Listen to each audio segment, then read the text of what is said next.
So Bruce has a good question here. Nicole does too. Who is Aristotle's audience? Now, that is a very interesting question because we're not quite sure. Presumably his students, right? This is the Nicomachean ethics. Nicomachus was Aristotle's son. Maybe it's devoted to him in some way. Certainly, you can say this: we are not Aristotle's audience. Aristotle, I don't think, would have had in mind people 2,300 plus years in the future, non-Greeks reading his stuff in translation, right? But we're going to do it anyway. And the vast bulk of Aristotle's audience has always been people he would have considered barbarians and, maybe not fit for philosophy. There's a lot to unpack there. Nicole says, how are Stoics different from Aristotelian ethics? Why were they rivals? Well, every school was a rival to another school. So trivially, if you weren't belonging to a school, you were a rival of that school if you belonged to another. The Stoics think that virtues are understood a bit differently than Aristotle. We're going to talk about the mean. The Stoics did not think that virtues are actually a mean state. Seneca kind of fudges a little bit on that, but the other Stoics agree on that. They also don't have the same exact organization and listing as the Aristotelians do. Aristotle, as we're going to see, treats a number of different virtues and vices as needing, their own distinct study. The Stoics lumped them all under what we call the cardinal virtues, as did the Platonists and the Epicureans, where you have wisdom or prudence, temperance or self-control, courage, and justice as like the main virtues. Aristotle treats all of those, but he also thinks we need to, veer off into things like good humor or control of anger. And the Stoics, here's another thing that'll come up like in our third session. The Stoics thought that anger is always bad. The Aristotelians thought that anger can sometimes be good. Steve has a question here. How confident are historians the texts we have today are pretty close to what Aristotle wrote? Very confident. There's really no reason to doubt that what we've got are essentially manuscripts that have come down to us through numerous sources, and you can actually get like for example, if you have a critical edition like this one, you see these footnotes that reference like this manuscript variation. We're very confident about that. We know that we don't have a significant portion of what Aristotle wrote. He and his students, for example, did studies of over 200 different Greek city-states constitutions. We have one, the Constitution of Athens. We know that there's other texts that he wrote that we don't have because we find them in listings. So, yeah, good question. The question about can virtue be taught? Now that, which is being discussed in the Meno, that's very important. And we're going to get to that a little bit later. I mean, I'll say this. Aristotle here's how Aristotle is a good bit different from not just Plato, but also the Stoics on these sorts of matters. He tends to be much more focused on acting in certain ways and, acting in ways that involve, like you could say, role modeling, rather than purely cognitive or thought approaches. Whereas Plato, and this is coming from Socrates, and this is why it gets to the Stoics as well, seem to think of virtues as more like knowledge or wisdom, modes of wisdom that we have about how we ought to behave. The Stoics actually defined all these sub-virtues in Aristotemus's Epitome of Stoic Ethics as knowledge or episteme, but practical knowledge, right? So it's not a complete difference between the two of them, but there's a difference in emphasis, you could say.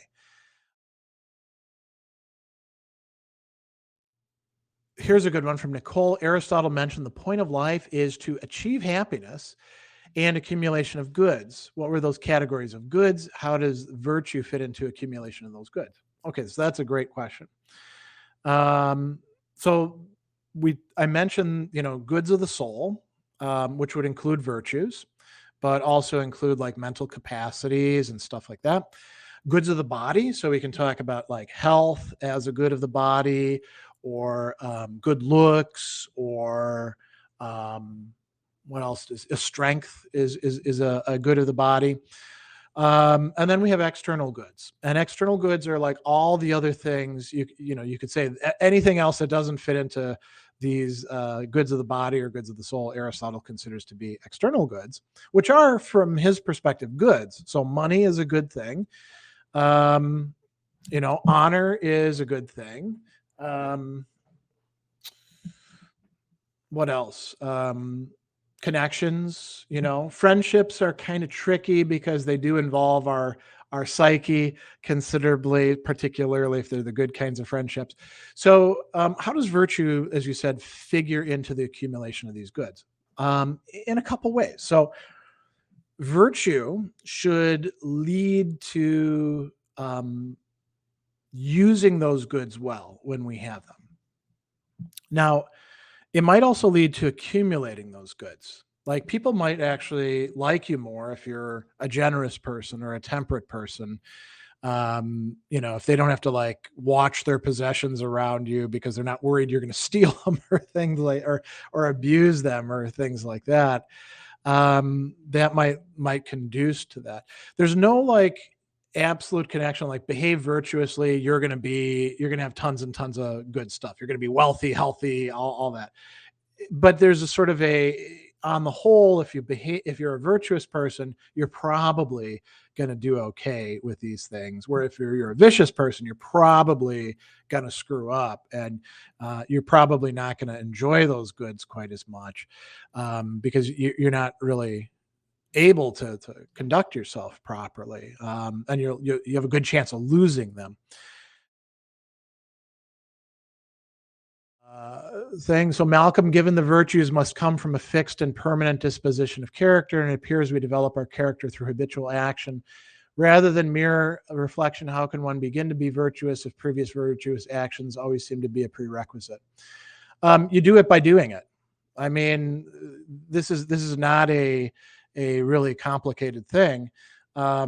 You become virtuous by behaving like a virtuous person would, and at a certain point you cross certain thresholds and you become virtuous. And you should think of it less as like a switch flipping, or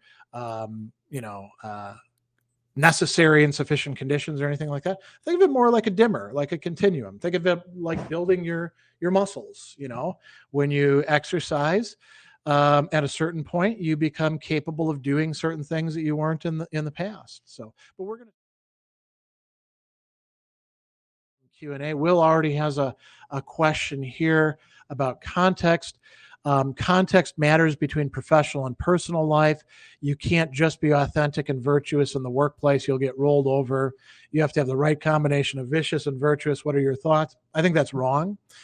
I think that it first of all, we can't generalize about the workplace. There is no the workplace. There are many different kinds of workplaces, some of which are very toxic. And you're right, in which if you behaved as a good person, put aside just virtuous, just good in a broad sense, you're probably going to be exploited and mistreated and passed over and stuff like that. That doesn't mean that you ought to then be vicious as a result. It depends on whether you want to succeed, whether you value success in that sort of context. And from an Aristotelian perspective, they would say, nope, that is the way in which you allow yourself to be corrupted. And so,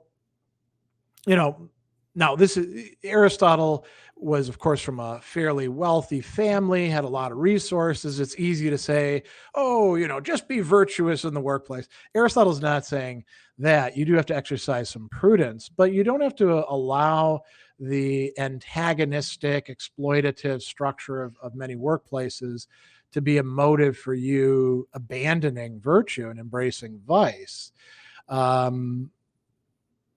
a matter of fact, if you think about the parts of the virtues, right, at the right time, with the right people, for the right reason, you might have to modify what you're doing in the workplace, right, according to what's prudent to do in the workplace. But it doesn't mean that you thereby abandon virtue. You become a coward instead of courageous. You become intemperate instead of temperate. That would be a bit of a mistake. And these aren't the only contexts. We can talk about living with neighbors. We can talk about how you behave outside of the workplace in other social situations. We can talk about educational things. Virtue would be something that straddles all of these different contexts, you could say. So it's great that you're asking about context, because Aristotle doesn't say this.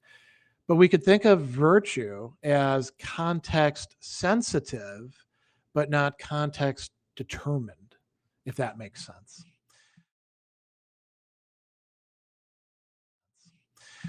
Nicole has a good question here. Is worry ever good or justified? It kind of depends on what you mean by worry. So if you mean irrational rumination that doesn't actually do anything other than make you feel anxious or fearful, I think most virtue ethicists, and also most, forms of psychotherapy, would say that's not something good for you. Worry can be helpful if we're thinking about like care or concern, when it's going to be directed at improving the situation, or there's, in our colloquial sense of worry, there's probably some people who don't worry enough, who don't exercise enough attention or care or concern. And we could be like, hey man, you should worry about how much you eat, right? Or you should worry about whether you're going to measure up in this situation. But there we're saying something like you should have a rational approach to it. And I think that could be okay. That could make sense. So it depends on how we understand worrying. Jose says, I think that if you have a combination of vicious and virtuous, you wouldn't really have been virtuous in the first place. Sounds like the on-off switch, switching personality or character according to the context. Now, I mean, there is something to say about this. I think that you're right that we shouldn't strive. Aristotle wouldn't say there's a right amount of viciousness. Viciousness is already outside of the mean, right? That said,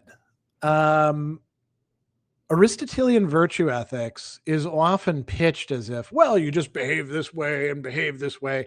And it kind of ignores the fact that we as human beings, by the time we start, say reading the Nicomachean Ethics, we're usually pretty screwed up. We might have some virtues, like maybe you're courageous, but you're not temperate, and you're not, you don't have control over your anger, and you're not truthful about yourself, right? So you've got vices over here and a virtue over here. You're already kind of a combination, right? And then the goal is to like hold on to the good stuff that you've got while working on the problematic aspects about yourself that you think need to be fixed or changed, right? And I think that's quite common. Andy has a question here. Can a person, according to Aristotle, enjoy a shameful or disgraceful activity? Not only can they, most people do. Aristotle thinks that most people are not virtuous, and that he's also distrustful of what we would call the many or the crowd or the mass or the mob, the public. He in the rhetoric he actually says, and the politics he's very pessimistic about ordinary people, and he says, yeah, lots of people enjoy shameful or disgraceful activities. Do they enjoy them as fully as a person who's virtuous enjoys virtuous activities? No, but they can still enjoy them. It's not as if, while they're, I don't know, what would be a good, take a sadistic person, right? A sadistic person who's inflicting humiliation on somebody else. They enjoy that. They shouldn't, but they do, right? And so that's quite common.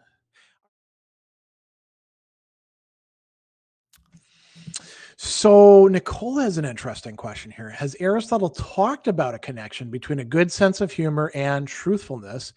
I often found people who don't joke are often distrusting. So he doesn't. He separates these out as two different areas of social life. That doesn't mean that we couldn't connect them. And this goes back to that thing that I began with, right? He's giving us outlines, and it's up to us to fill in the parts, but maybe also to make the connections between the different regions that we're coloring in. So this might be a way in which you take these raw materials, these ideas from Aristotle, and then bring them together to make sense out of your own experience. So that's a good point.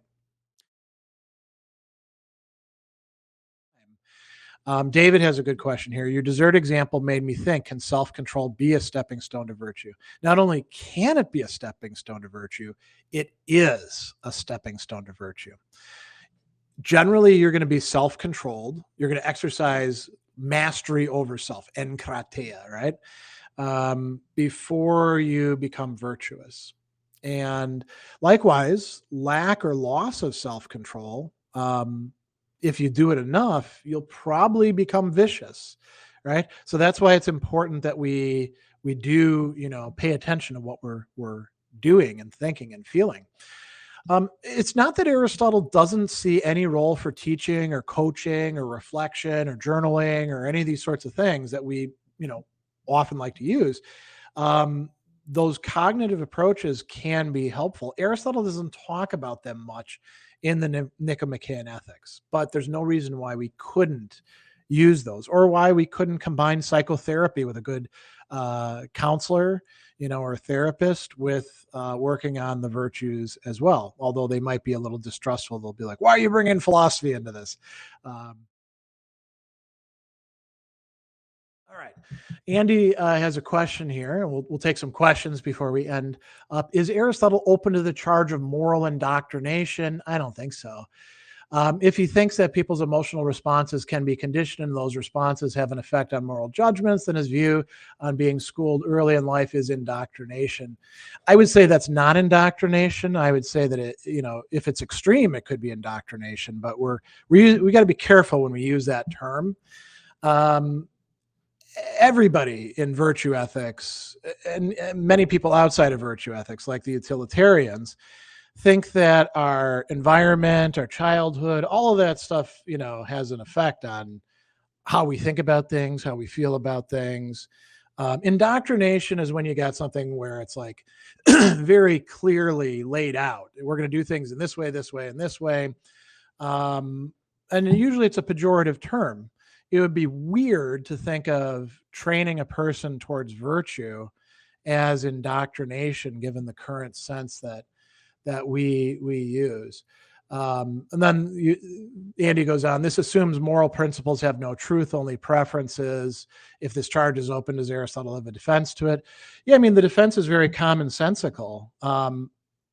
Moral principles are not just empty, vacuous things, only preferences. That would be a different thing that we often call emotivism, identified as such in the 20th century. And discussed, at great length by people like A.J. Ayer and Charles Stevenson and people like that. But it's up to the emotivist to prove that that's the case. And I've never seen a successful non-question begging, presentation about that. I mean, I think we could probably, I mean, if we want to follow this moral indoctrination line, then everything is moral indoctrination, right? Because it's always happening. I think we got to be careful with that term. Here we go. Here's a question from Nicole. Is it good to go a bit on the extreme end to arrive at the mean of virtue for some time being during habituation? Yeah, now it depends. You still got to be careful, right? You don't want to swing all the way over into vice and say I'm becoming virtuous as a result. But if let's say you're struggling with anger, right? So you're more on the vicious end, like getting angry with the wrong people, getting angrier for longer than you should, holding grudges, that sort of thing. And well, I need to be at this mean position of getting angry with the right people for the right time. Let me go over more towards this other side. And what would that involve concretely? It doesn't involve not getting angry. You're working on your anger while you're angry. It would involve doing a couple things like not expressing your anger or not feeling yourself entitled to express it automatically, or doing some exercises like thinking about is my anger really justified in this case, even doing the just counting to 10 thing can be helpful. So yeah, same thing with temperance, justice, even if you're prone to being greedy or something, it might fit into that. George says, doesn't Aristotle discuss in book 2 that the doctrine of mean is not absolute? If so, does he mean that the mean is going to be different according in particular situations? Well, he doesn't use the word absolute to begin with. And so I wouldn't worry about that so much. Mean is going to be applied differently in particular situations, yeah, but that doesn't mean that it becomes, let's say, up for grabs, right? The contrast is not absolute versus different in particular situations. They're connected together. You don't have a cookie cutter mean, right? You have a mean that by its very nature has to be applied in complex ways.